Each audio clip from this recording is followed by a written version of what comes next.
মাইয়া বৈশায় আসি লইয়া বৈঠা হাতে, দুইজনাতে শাপলা তুলবো ভাসবো নদের জলে।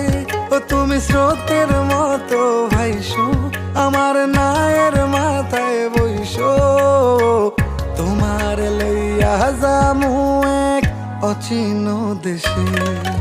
আমি রাখাল হইয়া বাঁশির সুরে